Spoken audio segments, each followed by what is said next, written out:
Action. Hyderabad లో పెరిగిన traffic ని తగ్గించేందుకు జీహెచ్ఎంసీ ఫ్లైఓవర్ల ప్లాన్ రెడీ చేస్తోంది.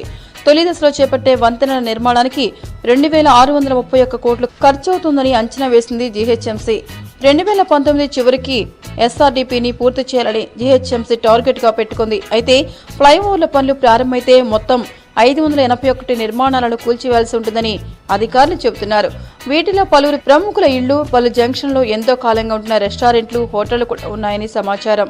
ఇక అసలు విషయానికి వస్తే జూబ్లీహిల్స్ ప్రాంతంలో ట్రాఫిక్ జామ్ ను నివారించేందుకు గ్రేటర్ హైదరాబాద్ మున్సిపల్ కార్పొరేషన్ కొత్త ప్రణాళికలను రూపొందించింది. ఇందులో భాగంగా వివిధ ప్రాంతాల్లో 20 మల్టీ లెవెల్ ఫ్లైఓవర్ల నిర్మాణానికి ప్రతిపాదనలను తయారు చేసింది. వీటిలో జూబ్లీహిల్స్ చెక్ పోస్ట్ మీదుగా 2 ఫ్లైఓవర్లు వెళ్లనుండగా అందులో ఒకదాన్ని అప్రోచ్ ఫ్లైఓవర్ డిజైన్ సరిగ్గా బాలకృష్ణ ఇల్లు ఉన్న ప్రాంతం నుంచి వెళ్లనుంది. ఫ్లైఓవర్ల నిర్మాణం కోసం తెలంగాణ ప్రభుత్వం అనుమతులిచ్చి వాటి నిర్మాణం చేపడితే దశాబ్దాల క్రితం దివంగత ఎన్టీఆర్ కట్టించుకొని ఆపై బాలకృష్ణకు ఇచ్చిన ఇంటిని కూల్చివేయక తప్పని పరిస్థితి ఏర్పడనున్నట్లు సమాచారం.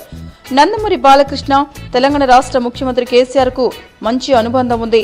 ఇటీవల బాలయ్య నటించిన గౌతమిపుత్ర శాతకర్ణి చిత్రానికి తెలంగాణ రాష్ట్ర ప్రభుత్వం వినోద పన్ను మినహాయింపును కూడా ఇచ్చిన విషయం తెలిసిందే.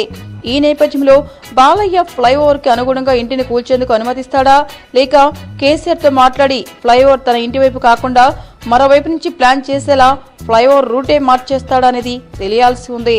మీకు ఈ వీడియో నచ్చితే ఒక లైక్ కొట్టండి, లేకపోతే కామెంట్ చేయండి. బట్ సబ్స్క్రైబ్ చేయడం మర్చిపోకండి.